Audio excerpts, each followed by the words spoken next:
Nagaan Waaqayyo isiniif haa ta'u saba Waaqayyoo kam jirtu Paaster Tesfaayee Tafarraan jedhama. Waldaa Guutuu Wangeelaa Gafarsaa Buraayyuu irraati. YouTube'n kun Paaster Tesfaayee Tafarraa Official jedhama. Subscribe gochuudhaan, share gochuudhaan, commentii keessan immoo nuuf kaa'uudhaan waa walii wajjin jalqabne akka itti fufnuun adaraa isiniin jedha. Yeroo nama kee jiru kun yeroo ammaataadhaaf yeroo itti of eeggannoodhaan waan kee jiru beeknee jiraachuu qabnudha. Yeroo darbe keessa jaarraa tokkoffaarraa kaasee hanga jaarraa 21ffaatti highlight isaallee haa ta'u waldaan kiristiyaanaa eessarraa jalqabdee eessatti dhaabdee waan jedhu wal wajjiniin ilaalaa turre. Kan maxxansee waan jiruuf warri hin agarree kilik gochuudhaan argachuu dandeessu. Akkuma kanallee subscribe gochuu warra kaaniif share gochuudhaan nu wajjiniin ta'an isiniif jedha.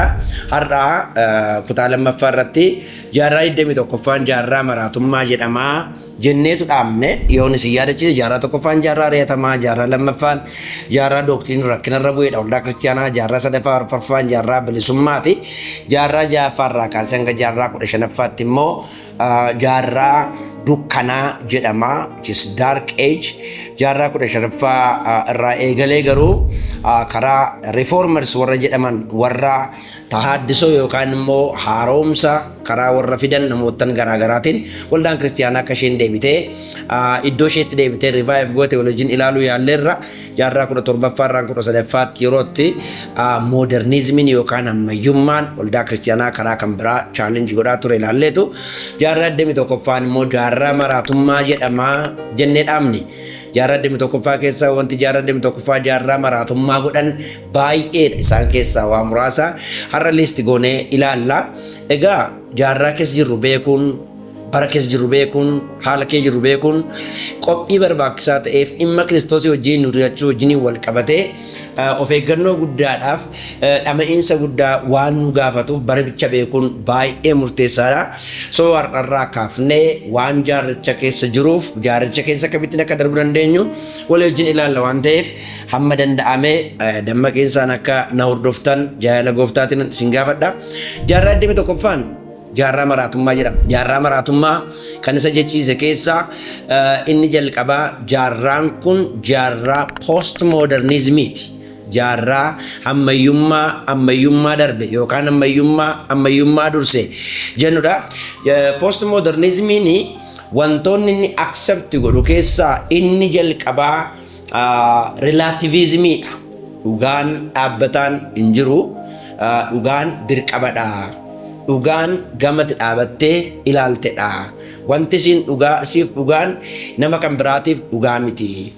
Iddoo tokkotti dhugaa kan ta'e iddoo biraatti immoo kan biraa ta'a. So dhugaadhuma kee qabadhuuti dhugaa keetii wajjiniin waan qabatte qabadhu nama wajjiniin jiraadhu malee dhugaan bakkee adii jiru hin jiru. Dhugaan subjectiveedha malee dhugaan objective miti kan jedhudha. Kana jechuun dhugaanoo eessa jira ree? Ishi dhugaan birqaba argate dhugaan dhaabbataan tokko jira jennee gaafa gaafannu dhugaa dhaabbataan jiru dhugaan hin jirudha. The truth is there is no truth.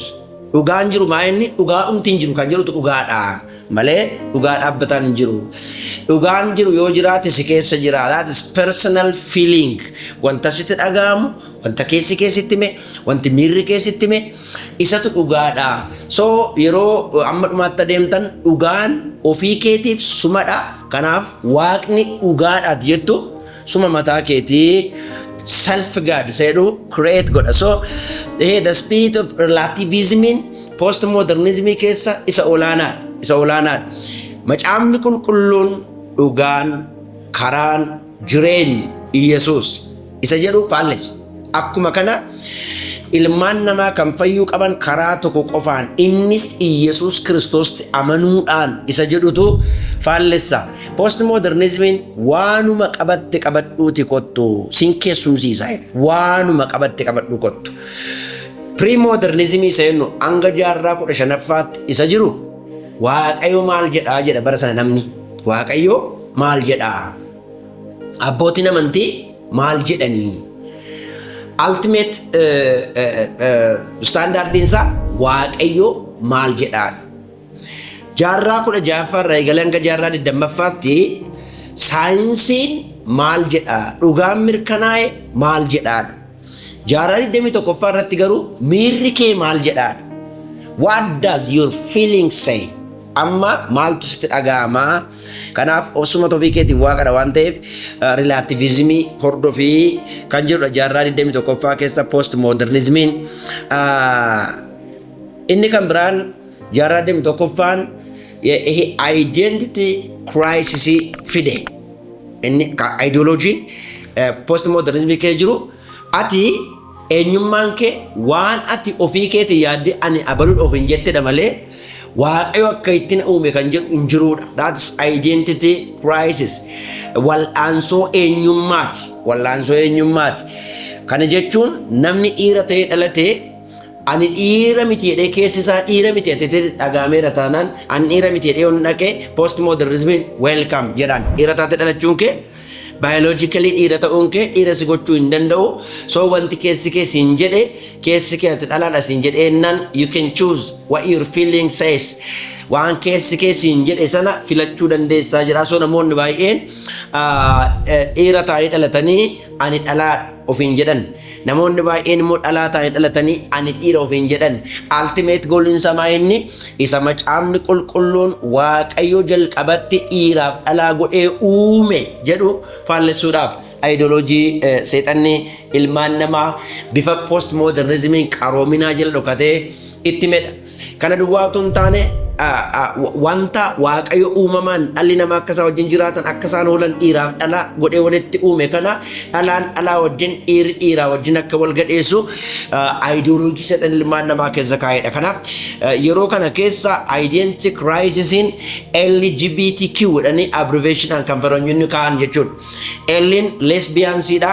Dhalaan isa silaa uumamaan dhiiraa wajjin jiraachuu qabu roomee tokko irratti isa waaqayyo dhalaan silaa amala isaatiin dhiiraa wajjin kan jiraachuu qabu yookaan immoo dhiirri amala isaatiif kan taatu dubartii filachuu kan qabu walii isaanii wal gadheessan jedhu jaarraa 21ffaa keessatti waltajjii qabatee iddoo qabatee leegaal ta'ee konstituushinii mootummaa keessa iddoo gad jabeeffatee amantaa keessatti miila gadi jabeeffatee dhalaan ani dhalaa wajjinan jiraadha dhiirri immoo dhiiraa wajjinan jiraadha. That's lesbians and gay. Lesbiansiin dhalaan dhalaa wajjin dhalaan dhalaa jaallachuu gayin dhiira jaallachuu which is detestable. Faallaa dubbii waaqayyoo faallaa ajandaa waaqayyoo kana deemachuu isa kana kan bisexualiin biin maal bakka bu'aa bisexual jechuun dhiiras dhalaas fuudhuu kan danda'u wajjin jiraachuu kan danda'u. That's bisexual. Kanarra immoo xinnoo kan darbe baay'ee kan nama gadhiisu transgender dhiira ta'ee dhalatee alaatti geddaramu alaa ta'ee dhalatee dhiiratti geddaramu saala jijjiirrachuu zaatis transgender inni kan duwwaa miti dhaloonni itti aansee jiru immoo ani saala koo mammaatti addan baafanne questioning dhiiran ta'a ta'e dhalaan ta'a ta'e saala kan biraa which is animalism saala kan biraan qabaadha ta'e kana gidduun jira ta'e ganaa adda baa kan jedhu gosa saalaa hedduutti qooddachuudhaan identity crisis keessa galche jaarraa 21ffaan amma kana hammatee jira. Jaarraa 21ffaan identity crisis kana baay'ee miidhe. Biyya Itoophiyaa kana keessatti seerri biyyattii warroottan kana hin dhowwaa ammaa fi boru waan ta'u hin beeknu illee yoo ta'e aadaan biyyattis kanaan hin morma. Haa ta'uyyuu malee amma kanaatti biyyi keenya gara maraatummaa kanaatti adeemuudhaan illee yoo baate karaa kan biraatiin maraatummaan addunyaan kun geggeessaa jirtu biyya keenya keessallee babal'atee jira. Fakkeenyaaf namoonni sammuu isaanii keessatti subjectively waan keessa isaaniitti dhageessise dhugaan bakkee jiru utoo jiru dhugaan lafa jiru utoo jiru waan feeling isaanii ajaje bara isaaniitti godhan keessa jira. Baratti namni wayyaa fayyaan utuunni buutiikeetti fannifamee jiru wayyaa ciccitaa cinatti fannifamee jiru yerootti namoonni filatanii uffatan yerootti namoonni maraatummaa kana filatan yerootti wayyaan utuu bal'aan jiru dhiphisanii yerootti dheeraan utuu jiru gabaabsanii qaama qullaa isaanii agarsiisuudhaaf yeroo itti namoonni dhama'an, yeroo itti salphinniif ulfinni wal jalaa darbe, yeroo itti namoonni qeensa artifishaalaa yeroo itti filatan, yeroo itti rifeensa artifishaalaa filatan, yeroo itti nyaara artifishaalaa filatan, yeroo itti namoonni qaama uumamaan isaan uume sheeppii uumamaan qaban dhiisanii sheeppii addaa uummachuudhaaf, keessumatti dubartoonni taa'aa isaaniitiif kan ta'u sheeppii dubartoota kan biraa fakkaachuudhaaf yeroo itti bakki irraa qaama kan biraa bitatanii uffatan, yeroo hammaataa, yeroo maraatummaa, yeroo itti personal feelingiin namaa kun sagalee waaqayyo wajjin deemaa, dhugaan dubbii waaqa kana hin deeggaraa, uumamaan waaqayyo wanti naa kenne kana biiutii uumamaa, miidhagina uumamaa kana iddootti naa eegaa yeroo itti namni jechuu dadhabe, yeroo itti namni ofii isaatiif jiraatu maraatummaa akkasii keessaa keenyeer. Waldaan kiristaanaa kanaan baay'ee raafamaa jirti. Waldooleen garaagaraa, waldooleen iddoo garaagaraatti qoodamu dhimma identity crisis kana wajjin wal qabatee waldooleen garaagaraa kan simatan jiru affirming churches kan jedhaman yookaan immoo waldaalee kiristaanaa dhimmoottan dhufa kana mirkaneessan kan jedhaman, qulqulleessan kan jedhaman jiru. Isaan kuni maal jedhamu? Akkuma isaan dhufanitti dhiirri dhiiraa hojii wal fuudhee dhufu, dhalaan dhalaa hojii wal fuudhee dhufu, transgender naa dhufu, bisexual naa dhufu, questioning naa dhufu, let's welcome them. Jara kana simanneetu waa'ee Kiristoosin itti himnaa kan jedhaman iddoo kan kennaniif jiru. Akkuma kana rakkina hin qabu namni dhalaa ta'e dhalaa fuudhu, dhiira ta'e dhiiraa fuudhu, garuu nu hin eebbifnaa kan jedhan waltajjii irratti dhiiraaf dhiira kan eebbisan, dhalaaf dhalaa kan eebbisan the affirming churches kan jedhaman hin jiraatu. Akkuma kana waldooleen kan biraan immoo raawwatanii kana hin simanne hin jiraatu. Konservaatiivii kan ta'an no wangeelli kanaan hin mormaa, dhugaan dubbii waaqayyo kanaan hin mormaa, namoonni akka waaqayyo isaan uumettidha kan isaan waldaa kiristaanaa keessa jiraachuu qabanii, faallaa dubbii waaqayyootiin jiraachaa waan detestable ta'e kanaan yeroo waaqayyo cubbuun isaa hin bira ga'eera jedhee Israa'eliin warra Kanaanotaa achi balleessee Israa'eloota keessa kaa'uudhaaf yeroo murteesse keessa cubbuun Kanaanotaa keessa inni olaanaan, inni gurguddaan lama, inni tokkoffaan dhala isaanii, ijoollee isaanii qalanii aarsaa godhanii waaqa tolfamaadhaaf dhiyeessu, inni lammaffaan immoo dhiiraaf dhalaadhaan wal gadheessu. Kanaaf waaqayyo lafa sanarraa isaan xarage. Sodomiif Gamoraan kana hojjetu, kanaaf waaqayyo isaan xarage. Roomee boqonnaa tokko lakkoofsa 18:32 irratti kan jiran kanaan kan isaan jalqaban, kanaaf badiisi isaanii baay'ee ariifata jedhame. So waldaaleen kiristaanaa kana affirmi godhan jiru no kan jedhanii the conservative churches kan jedhaman jiru. Itoophiyaa keessallee warra kaatoolikii, ortodoksii, protestaantii almost aadaa biyyattii wajjinis wal qabatee kana tootaalii kan morman hin jiraatu. Haa ta'u iyyuu malee mormii waldaan kiristaanaa bakkeetti mormitu mootummaan seera irratti geggeessee mormu duwwaan ga'a miti. Furmaata guddaa barbaada, dammaqiinsa guddaa barbaada, waan keessa jiran beekanii dhaloota jaarraa 21ffaa maraatummaatti dabarsee of gurgure, miira isaatti dabarsee of gurgure, personal feeling isaatti dabarsee of gurgure kana keessaa baasuudhaaf dhama'iinsa garaagaraa gaafata. Furmaataaf yeroo kan biraa bifa kan biraatiin yoo walitti deebin illee waan jaarraa 21ffaan qabatee ture beekuun baay'ee murteessaadha. Namoonni utuu hin beekin waldaa kiristaanaa keessa taa'anii yeroo personal feeling irratti hundaa'an macaafa qulqulluu dhugaadhaan hiikamuu qabu yerootti namoonni ofii isaaniitiif waan fedha isaaniitiif hiikkatan akkuma Xiimotewos lammaffaa boqonnaa 3 lakkoofsa 1 kaafnee ilaallu namoonni bara kanaa, namoonni bara dhumaa waan gurra isaaniitti tolu duwwaa baratti dhaga'uu barbaadan, doctrinal soundii waan qabu dhugaan kan keessa jiru baratti hin barbaanne, baratti namoonni jaalala hin qabne, baratti namoonni waan fuula isaaniitti dhugaa fakkaate duwwaa hojjetan, baratti namoonni gadhiisitti jiraatan akka ta'e macaafni qulqulluun hin dubbata. Xiimotewos lammaffaa boqonnaa 2 lakkoofsa 1 kaafne immoo gaafa ilaallu baratti namoonni gadhiisitti jiraatan, keessumatti tajaajiltoonni baay'een yeroo iddoo isaaf rageenyutti dhufnaa, raajonni baay'een, barsoonni baay'een baratti gadhiisitti jiraatan, namoonni immoo personal feeling irratti waan hundaa'aniif gadhiisii isaan itti jiraatan kana akka isaan gadhiisitti jiraatan utuu beekanii akka isaan ejjatti jiraatan utuu beekanii akka isaan dhugaa waaqayyoo keessa hin jirre utuu beekanii namoonni hedduun akka isaan hordofan dubbata. So jaarraa 21ffaan jaarraa nuyi keessa jirru jaarraa maraatummaati. Jaarraa itti dhugaan biriqabadha malee jaarraa wal fakkaata jaarraan dhugaa wal fakkaataan jira. Yesus Kristos dhugaa dhumaadha. Waaqayyo dhugaa isa dhumaadha. Yeroo itti hin jedhamne yeroo itti personal feeling ke hordof yeroo jedhamudha. Yeroo itti moral standardin waldaa kiristiyaanaa gar malee gadi bu'edha. Moral standardin dhugaan dur moral standardii qaba. Qulqullummaan moral standardii qaba. Yeroo itti waldaa kiristiyaanaa keessatti baruma kanallee qulqullummaan baay'inaan hin lallabamne. Yeroo itti qalbii jirrinadhaan namoonni gara waaqaatti hin deebine.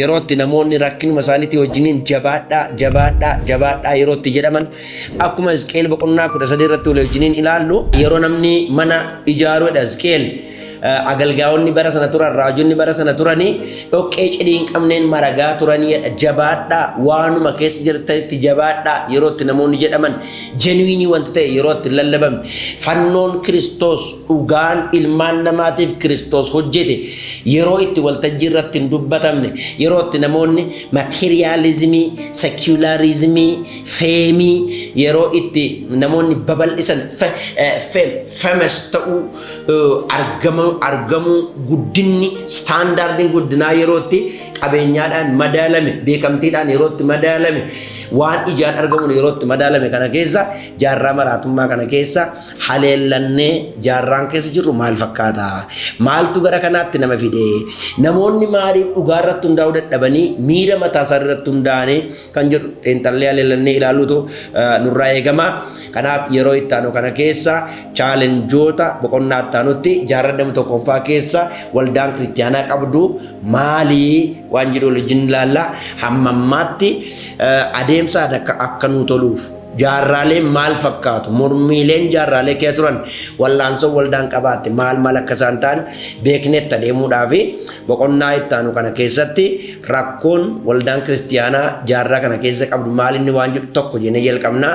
Waaqayyo isin haa eebbisu. Kutaa itti aanuun yeroo itti aanu wal agarra.